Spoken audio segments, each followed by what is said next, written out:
First of all, I want to thank you for showing up today and joining me for this very important conversation. I feel that this topic, heart disease, especially with regards to women and heart disease, is so important and isn't talked enough about. So I just want to thank you for showing up. This is a passion of mine, and I really hope that you learn something new today. I'm Dr. Olivia Greenspan, and I am a naturopathic doctor and registered nurse. But most importantly, I have worked with hundreds of patients who are sitting exactly where you are today. They're worried about their heart health, but they're confused as to what to do about it. And they're so overwhelmed with all the information that they're paralyzed from taking action. Over the past 15 years, I have literally worked in the trenches side by side with patients that have been devastated by heart disease, and not just the patients, but their families as well. It's such a devastating disease. And the tragedy is that the majority can be prevented. So I'm really excited that you're joining me today. So whether you are already familiar with this topic or have no idea about this topic, I promise you will learn something new and gain some insights that you can take away and start the discussion with your loved ones and start to implement and take action on the items we're going to talk about today. And my hope is that you will share this information with the important women in your life so we can prevent heart disease from being among the top killers of women. So I just want to make it clear that I'm not here to put down the current conventional healthcare system. We've come a long way in terms of treating heart disease. There was a time where if someone presented with a heart attack, there wasn't really much we could do but just watch and wait and hope that the patient would survive, unfortunately. So we've come a really long way with our treatments and diagnosis of heart disease and heart attacks. The information I'm going to present to you today is for educational purposes only and doesn't replace the advice from your medical doctor or your healthcare practitioner. The information provided is not to treat any particular condition and isn't any substitute for any current treatment plan you may be on or the medications that you may be prescribed. And I always recommend that you work with a qualified healthcare provider who really understands your health goals and your history and your unique needs to create a program that is specific and safe for you. So we're going to cover a number of things the next half an hour or so that relate to heart health and particular women's heart health. So we're going to touch on why we need to advocate for better heart health care for women. I'm going to share with you some staggering statistics that you might be surprised about. We're going to discuss some common myths and misconceptions about heart disease. There are a lot of misperceptions around heart disease in relation to women and causes of heart disease that I want to clear up for you. We're going to talk about women's unique risk for heart disease. We know that women are not little men with hearts. We have unique biology, unique physiology, and we need a woman-specific approach when it comes to heart disease. And I'm going to cover some things that you can implement now. They're easy to do to help reduce your risk from heart disease. So the next couple slides, I'm going to share some statistics that I find really troublesome when it comes to women and heart disease because, well, we've come a long way with advances in heart disease treatment and diagnosis. We're still missing the mark when it comes to treating women. 1 in 3 women will die of heart disease. 1 in 3 women will die of heart disease, and unnecessarily so. Like I said before, heart disease is largely preventable. So there is so much more we should be doing to prevent this from happening. 9 out of 10 women have at least one risk factor for heart disease, and they don't even know it.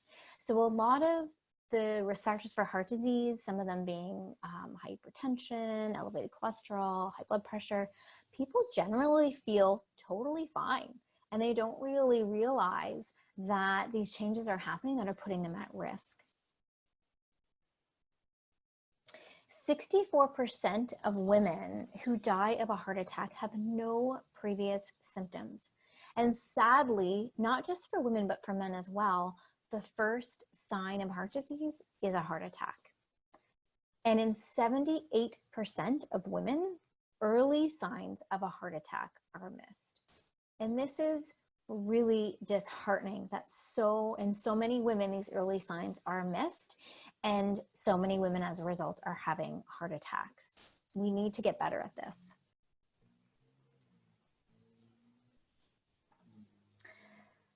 So there's a number of misinformation or misconceptions out there around women and heart disease. Some you may be aware of, and some you might find a little surprising.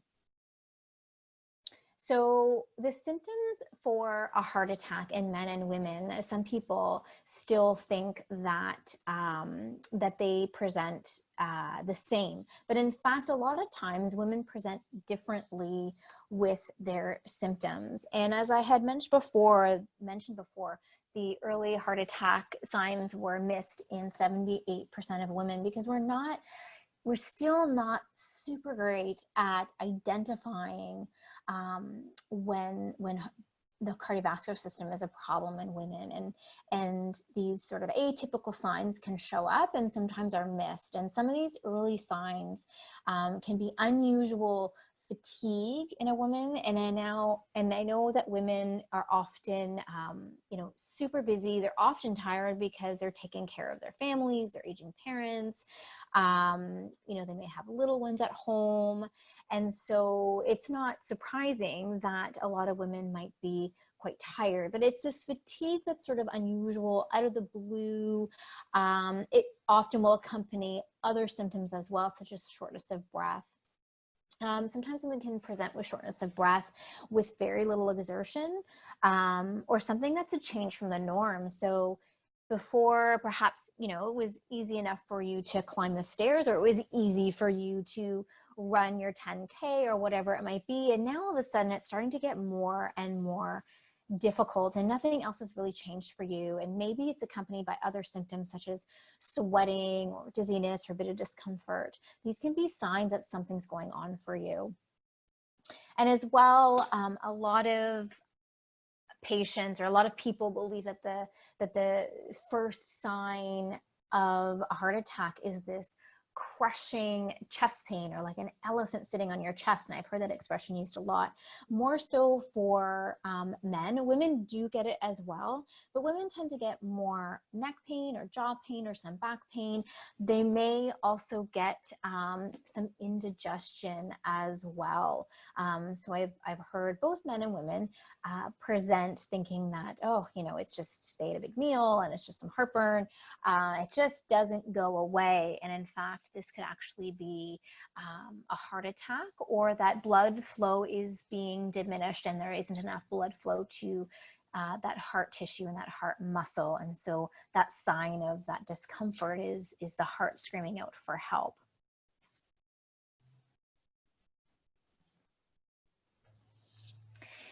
Women also tend to believe that breast cancer is a bigger threat to women than heart disease, but in fact, heart disease kills 5 times as many women as breast cancer does. But for women, we often, we know of someone in our circle that has been affected by breast cancer, whether it be our sister, our mother, our friend. There's a lot of charities and fundraising around breast cancer awareness. It's in the media a lot. And while heart disease is becoming more and more in the media, and especially in terms of its relationship with women, it is still getting more attention. And so women believe that breast cancer is the bigger threat, but in fact, it is actually heart disease that kills more women, unfortunately. When it comes to the diagnosis and treatment of heart disease, we tend to do a better job of uncovering this in men versus women. So traditionally, 2/3 of heart disease research has focused on men. And there's a number of reasons for this. One of them being that it can be difficult to study certain drugs or certain tests in women of reproductive age because we don't want to affect their fertility.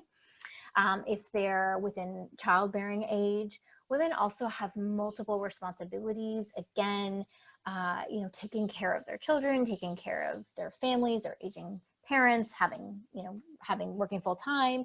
And so it's hard to enroll women in studies to research different tests and drugs. So this can be a barrier, as well as the mindset. We still have this gender bias that heart disease is a man's disease, but in fact, it's actually not. Women are just as affected as men are.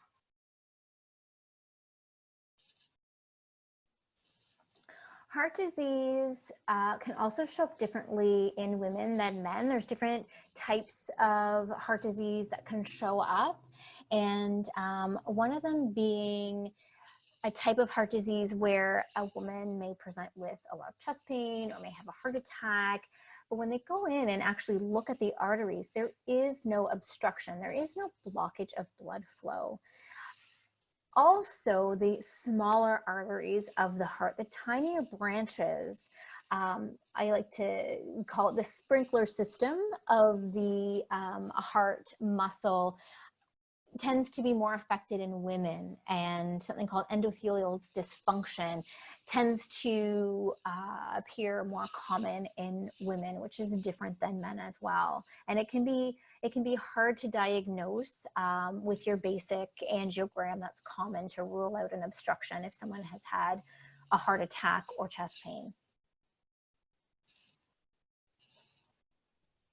Cholesterol is still often vilified as a key culprit in heart disease. And while it does play an important role, it isn't the only marker or risk factor, and it isn't the only test that can identify our risk for heart disease.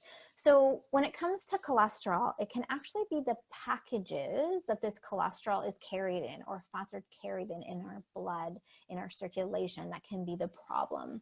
So if you think of our arteries as a highway and the packages as cars and trucks and buses on the highway, the more packages on the highway, the more lipoprotein particles on the highway, the more likely there are to be crashes. So what cholesterol is packaged in is these lipoprotein particles. And the more particles we have on the highway, or the more cars we have on the highway, the more likely there is to be crashes, meaning that these lipoprotein particles are more likely to damage the lining of the blood vessel and sneak in there to that the wall of the artery and contribute to plaque buildup.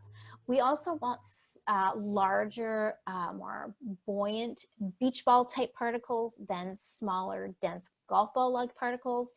And this testing is more often done through functional medicine practitioners or naturopathic doctors like myself, beyond the lipid panel that is traditionally done by conventional medical doctors. So while that lipid panel still gives us some clues into your risk, absolutely, it doesn't give us the whole picture. And it is actually these lipoprotein particles, these little packages, that we want to know more about to give us a deeper dive into your overall risk.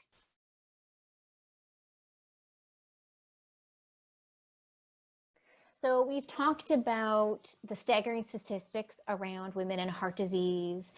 And we've talked about a lot about the myths and misconceptions around heart disease in women. And now we're going to talk about your unique risk. And like I said before, women are not little men with hearts. We have a unique biology, a unique physiology, and therefore we need a woman-specific approach. And we need to keep these things in mind when we're talking about heart disease and women, and what makes women's risk different than men's risk. And now it's not all doom and gloom being a woman, but I think it's really important to know that that there are different conditions that are specific to us, different factors that are specific to us, and we need to keep in mind and help inform our decisions around our care around optimizing our heart health. So one of them is the hormone estrogen. And estrogen plays a really important part in our overall heart health. And we know as we age, our estrogen levels tend to decline during the perimenopausal years. Our estrogen levels will fluctuate. They will go up and down. And then when we reach menopause, which is 12 months without a period, and then those postmenopausal years, our estrogen steadily declines, which causes our risk to increase after menopause significantly. So one of the roles that estrogen plays in the body is it is a potent antioxidant. So it protects our arteries, it protects our bodies from free radical damage that can affect the cells lining the artery. It can affect them and their behavior in terms of regulating vascular health, regulating our blood pressure. Estrogen helps to increase levels of nitric oxide, which is a molecule that helps vasodilate our arteries. So it helps with the relaxation of our blood vessels. And estrogen also reduces endothelin, which is a chemical that contributes to vasoconstriction. So it really helps to regulate the dilation, the relaxation, and constriction of our blood vessels to maintain a really healthy blood pressure. Estrogen also helps to maintain healthy levels of elastin and collagen, which is one of the reasons why, as we age, we tend to see more fine lines and wrinkles. It's because partly because the estrogen levels decline. So our elastin and collagen levels will decline as well. But this elastin and collagen is really important for our blood vessel health as well. So it helps to maintain that distensibility and fluidity of our vasculature to maintain healthy blood pressure and function of those arteries.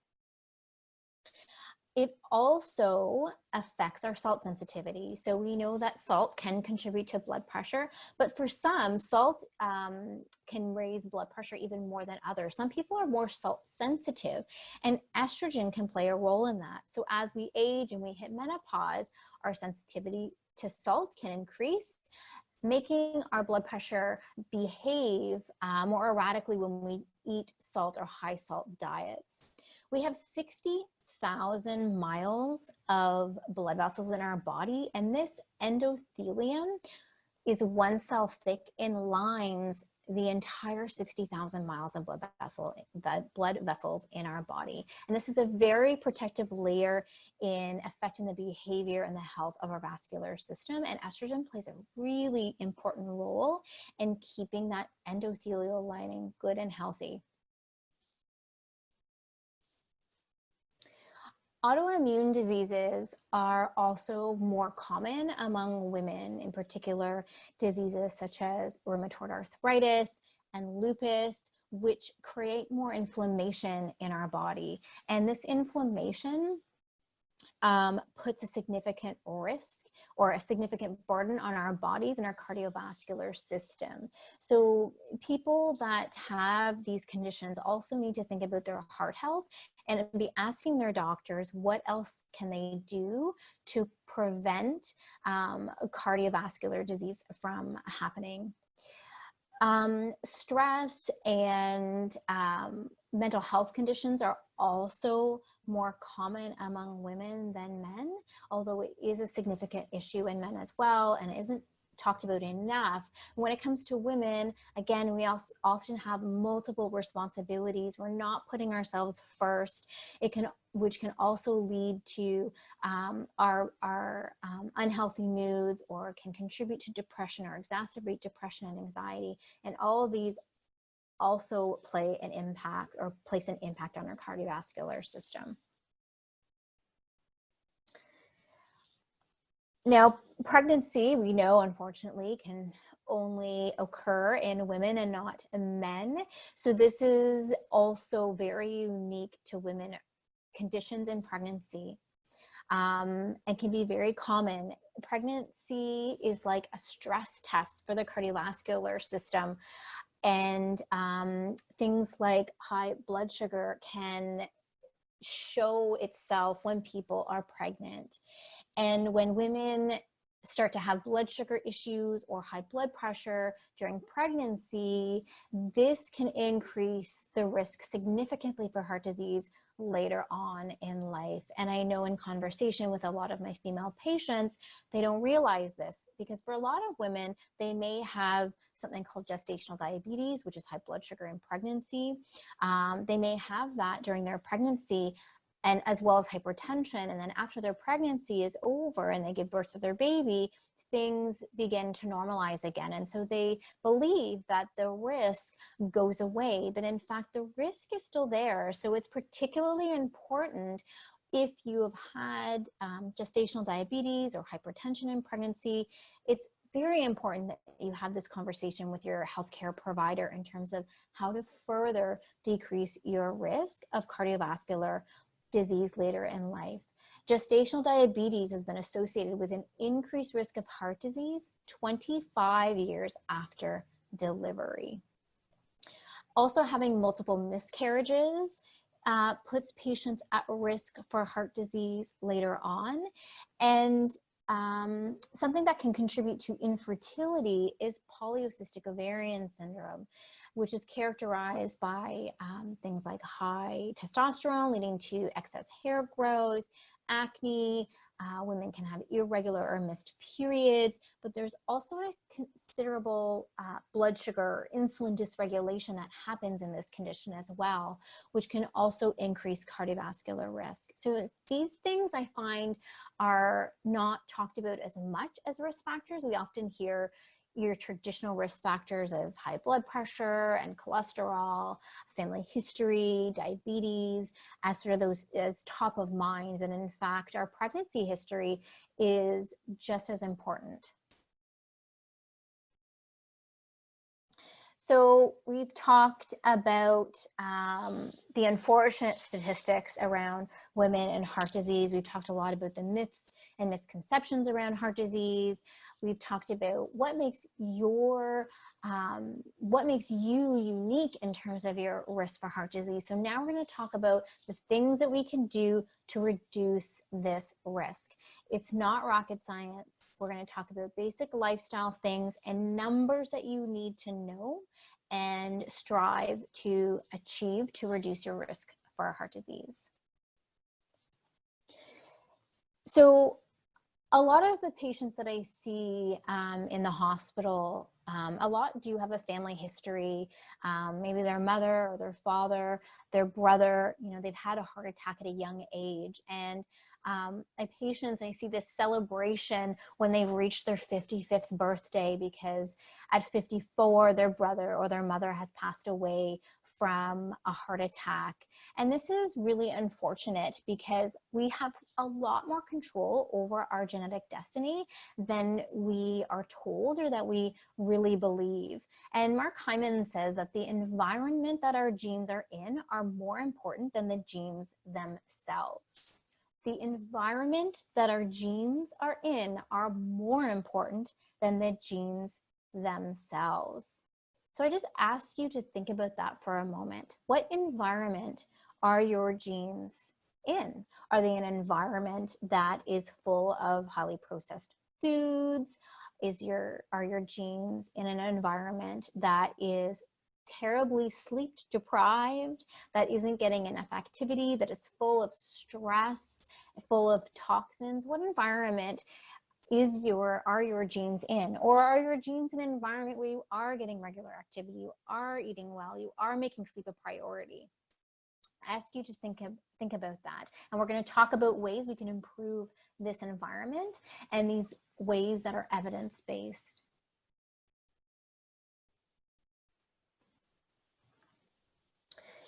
So the first thing that is so important is the way we eat and how we are fueling our bodies. And I'm sure a lot of you joining me today have heard about the Mediterranean diet, and it is the most studied diet. There is a ton of research out there that supports the Mediterranean diet or Mediterranean way of eating or lifestyle in preventing not just heart disease, but many other chronic diseases, such as diabetes or Alzheimer's disease. It helps maintain a healthy weight and healthy body composition. So I can't emphasize enough how important the Mediterranean diet is. And what I love about the Mediterranean diet is that it's not a really restrictive diet. It allows you to eat a variety of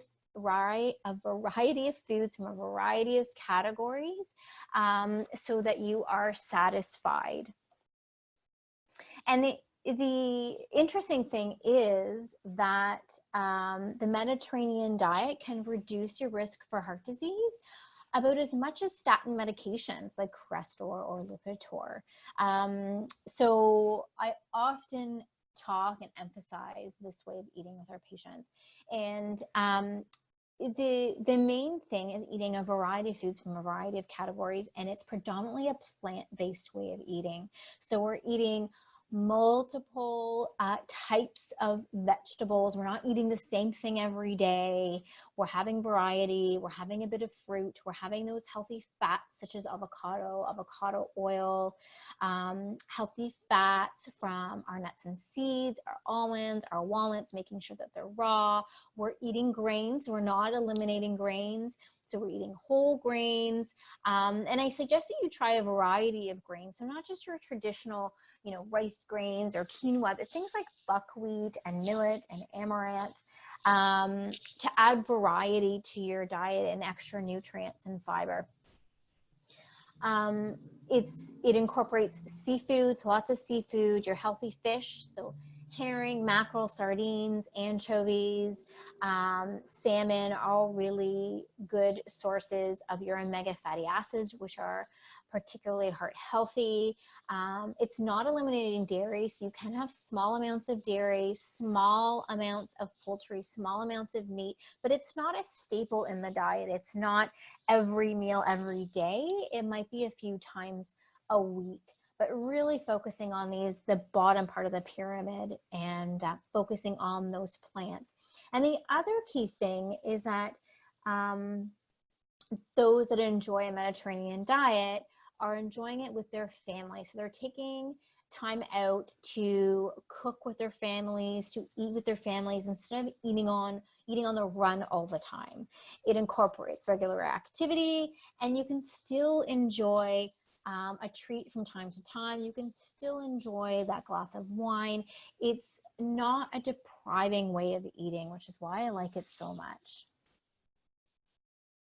So to start incorporating this way of eating, just simply by adding more vegetables each day to your daily meals. And like I said before, trying a new vegetable every week. So something you haven't tried before, and expanding your palate and your repertoire for vegetables.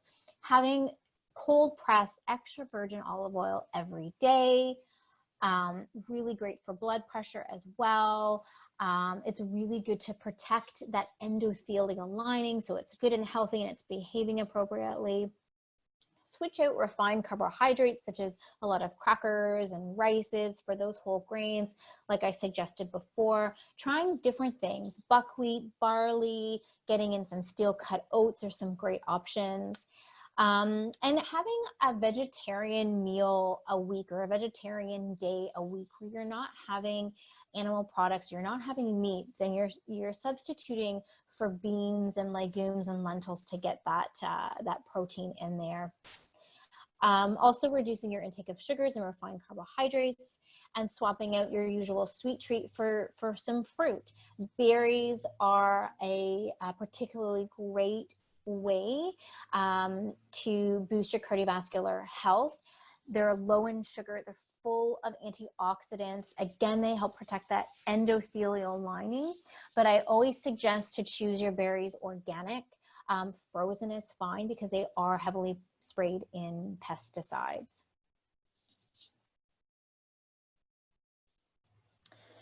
So the next item that I want to talk to you about is sleep, and not just the number of hours of sleep, but the quality of sleep.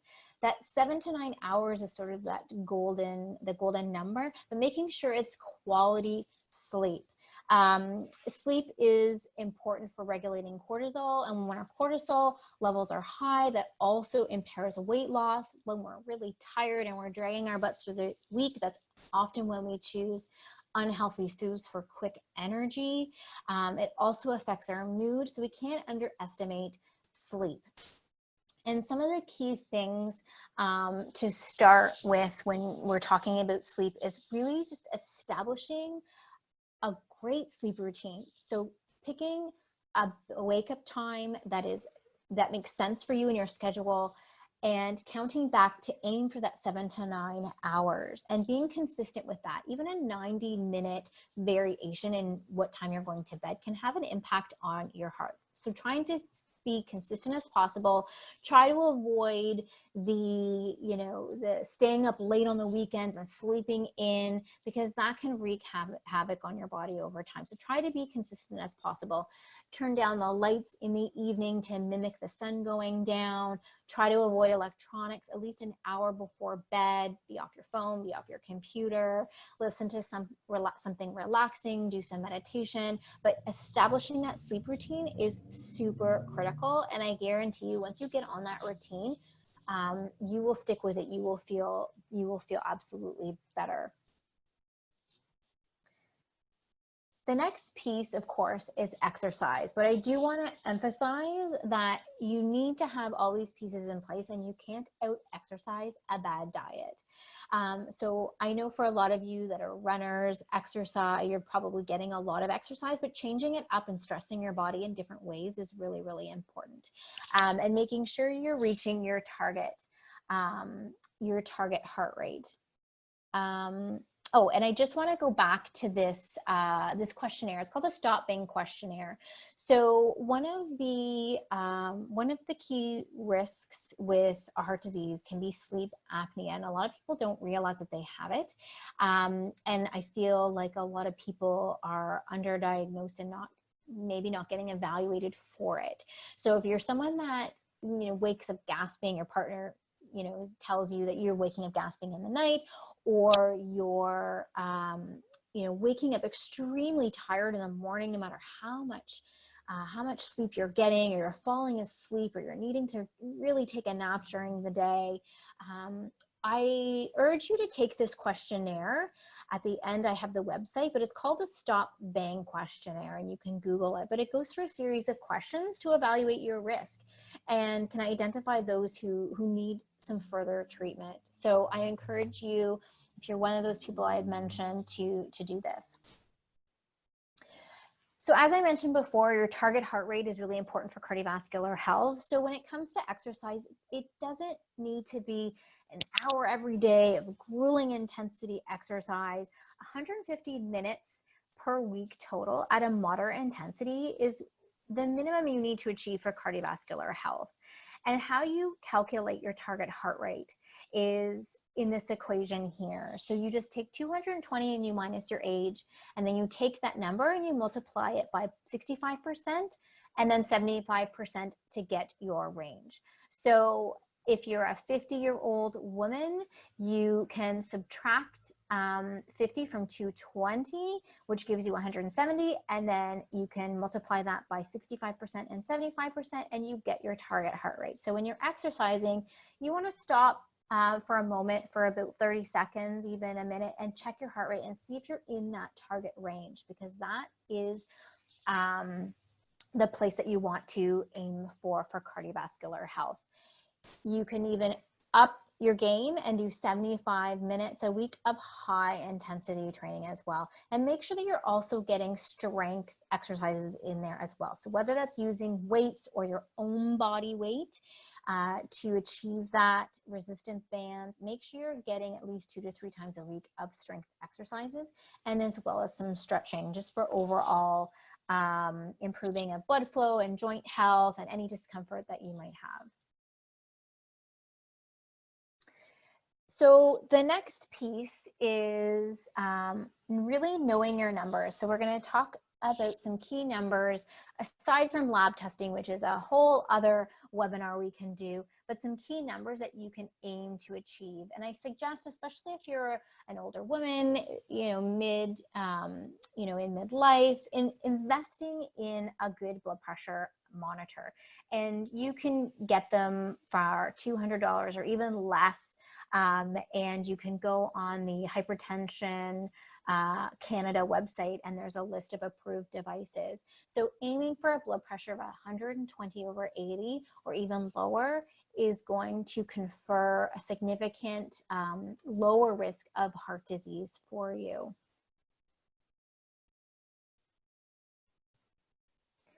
When it comes to weight, we often get caught up on the number on the scale, and in fact, that doesn't predict cardiovascular disease or heart attack risk as much as your waist circumference does, or even your waist to hip ratio. These are easy measurements to take, and even better than your body mass index. So this helps us give us an indication of where you're carrying fat mass, and that fat mass, which is metabolically active, contributes to inflammation, contributes to insulin and blood sugar dysregulation, contributes to hypertension, it contributes to increased cholesterol and dyslipidemia, all risk factors for heart disease. So if we can aim, if you're female, we want to aim for a waist circumference of less than 88 centimeters or 35 inches, and for males, less than 102 centimeters and 40 inches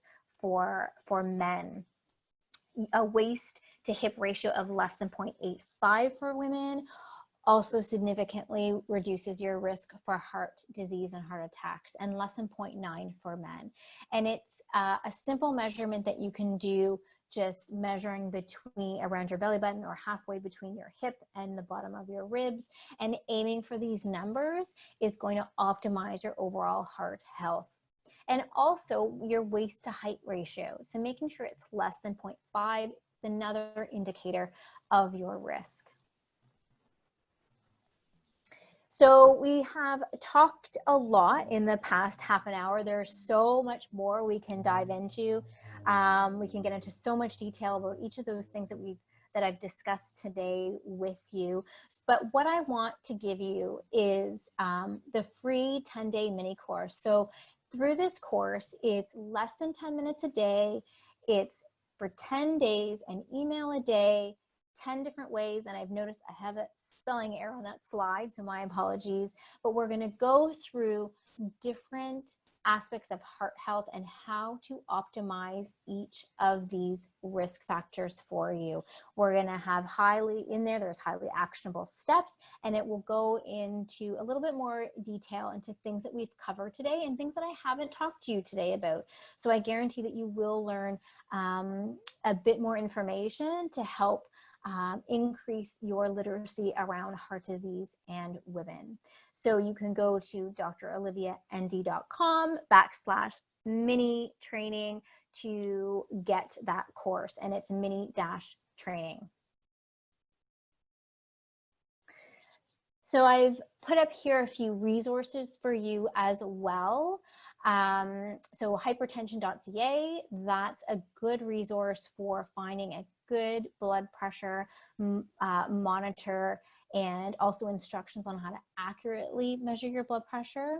The Stop Bang quiz for sleep apnea, that is the website there as well. And if you want to dive deeper into this topic, if you're as passionate as I am, these are some good resources. These two books are good books. I have no affiliation, but they're for lay people, and they go into a lot more detail around heart disease for women. They talk about blood tests, talk about diet, things that I feel is left out of the conversation when it comes to the discussions between healthcare providers and patients. If you want to connect with me further, I would love to hear from you. You can connect with me on Instagram, and you can also connect with me on Facebook. So I'm really excited that you were able to make your health a priority and take a little bit of time out of your day to join me for this presentation. I'm so passionate about this topic. I feel like women are just dying unnecessarily from heart disease, and there's so much more that we can be doing. So I really hope that you implement some of these strategies we've talked about today, and that you share with the women in your life that are so important. You share this information to help empower them as well.